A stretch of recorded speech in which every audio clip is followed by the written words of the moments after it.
Hey everyone, this is Gary with Tesla Reporter. So, I don't know if most of you know this, but I do have a full-time job and it's over in Santa Monica. I'm located over in Pasadena, and for most of you who live in Southern California, you guys know that that's a pretty long commute. Even though it's only 20 miles, it's a pretty long commute. But the good thing is, I get to drive along probably one of the most fun, probably one of the best freeways. No, I get to drive along one of the most dangerous freeways in Los Angeles. It's the old 110 section above downtown LA, north of downtown LA. And a lot of windy turns and everything. 3 lanes, very narrow, very slippery when it's raining. And it's just something that every time I'm driving on it, I'm thinking, wow, this would be a great test for Autopilot. So what I did was I got out the GoPro and I filmed my commute in the mornings from Pasadena to Santa Monica. What I wanted to do was share it with you right here. So let's get to it. So this is the fun part, getting onto the freeway in the morning. As some of you may know, this is the Fair Oaks entrance onto the 110. It's the first entrance after the beginning of the 110 up in Pasadena. So this is where I'm just getting on and then transitioning on.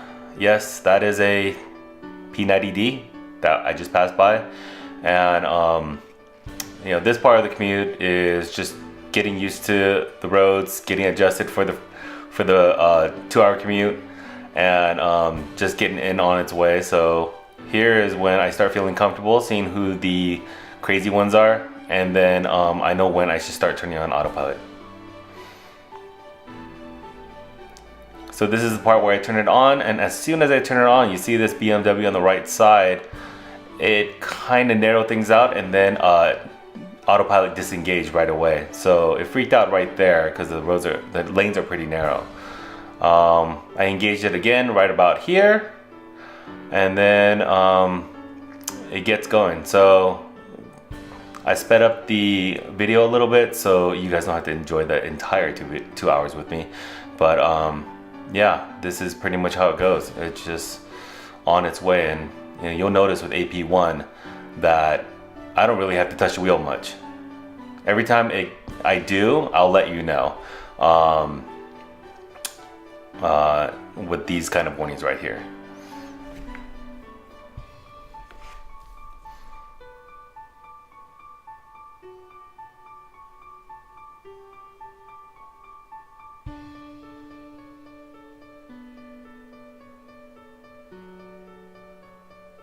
So this part of the freeway is pretty nasty. Everyone's pretty aggressive. So I did disengage autopilot to switch lanes. Later on, you'll see that switching lanes isn't that bad when the freeway's a little bit wider. So here we go.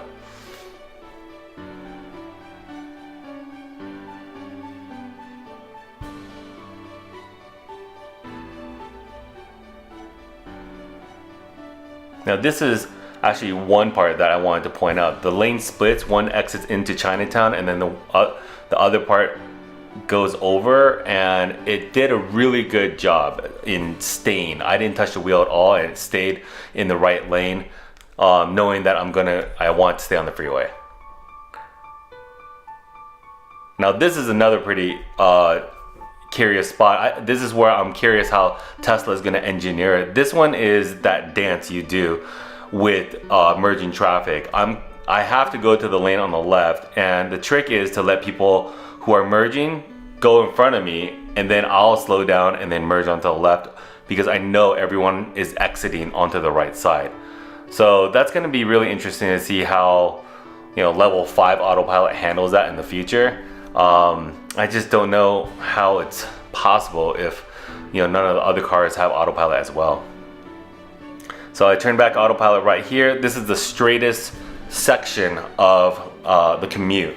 It doesn't get anything exciting. Nothing exciting goes on right here. But we're gonna count up how many autopilot warnings I'm getting in AP1, and then you know, finish off the commute near the ocean.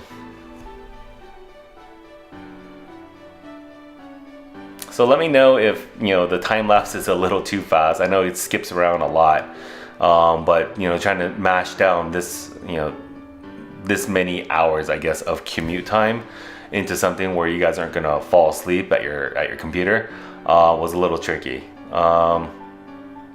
Here's another autopilot warning. This is way into my commute, so you know, as you can see, AP1 is really enjoyable for the commute. I don't really have to bother with the wheel too much at all. I did borrow a Model S with AP2, and you know, that system kept on asking me every 3 minutes. Now right here, this is one of the first cars that merged in while I was in autopilot. Autopilot definitely saw that coming, and you know, the car didn't really flinch.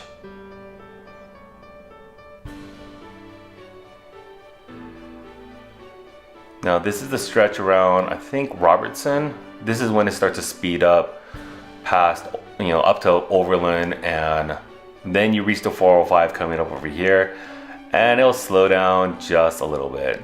And when it starts to open up or open up, and when you're speeding up or slowing down, that's when you usually get an autopilot warning. But here we go.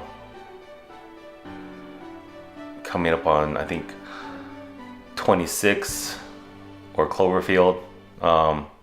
It's where all the Amazon people are headed to the office. MTV, I think Yahoo's still there, so those are all those employees. And now the freeway finally opens up, and this is where I did one of the lane switches. I'm going towards the end, so I have one more lane switch coming up,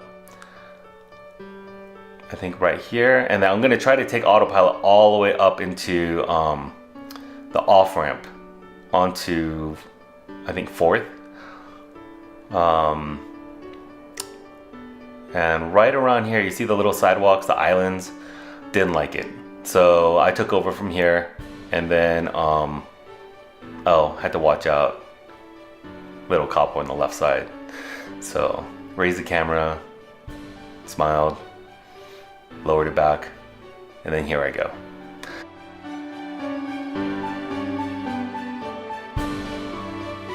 Well, I hope you enjoyed that ride to Santa Monica with me.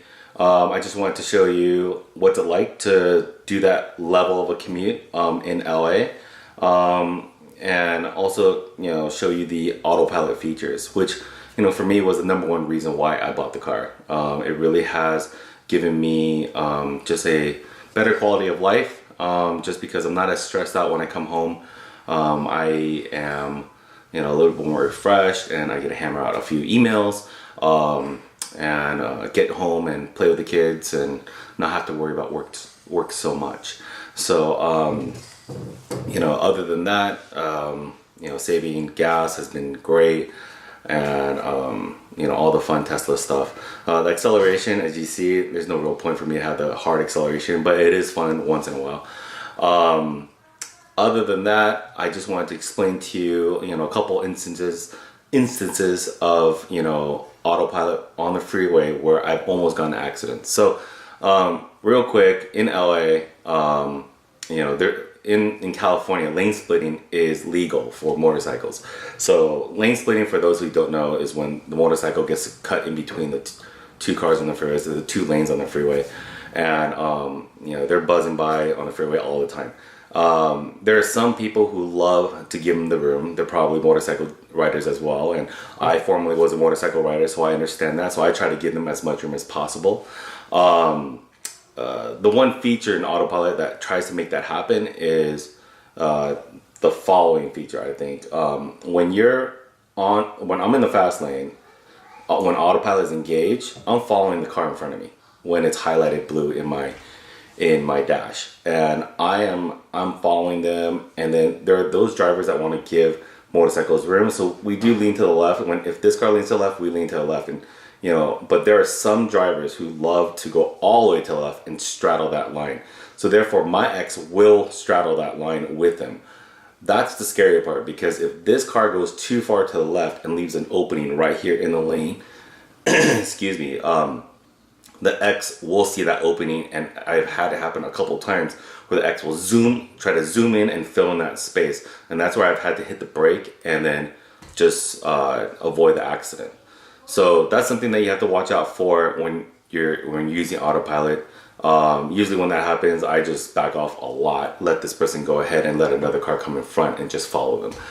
The next example of that feature of autopilot not working very well is same thing on the fast lane, following, and then because traffic is going so slow, this car in front of me will want to switch. If they want to exit, they will start to switch lanes to exit, but they're going so slow that the X thinks that we're supposed to follow. So as this car goes to the next lane, my X will start to drift over into the next lane as well, to the point where I've almost got an accident with the car next to me.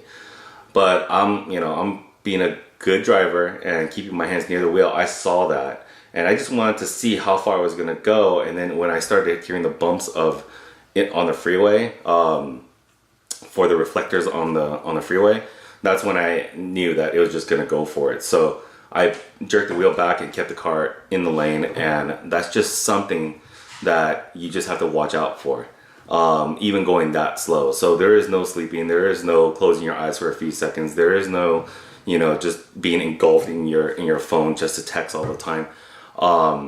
You do have to keep aware, but at the end of the day, it's still very relaxing. You're not having to worry about the stop and go traffic so much. So I see a lot of Tesla drivers out there using the autopilot, and especially on the 10 freeway, I think I count at least like 15 to 20 Teslas going eastbound when during my commute just on the 10 freeway. So if any of you guys experience this kind of commute and you guys want to just chime in and ask questions, or let us know what your experiences are, what you look out for during your autopilot sessions, please leave the comments below. Anybody else, if you're looking to buy a Tesla, whatnot, this is the experience that you're going to enjoy.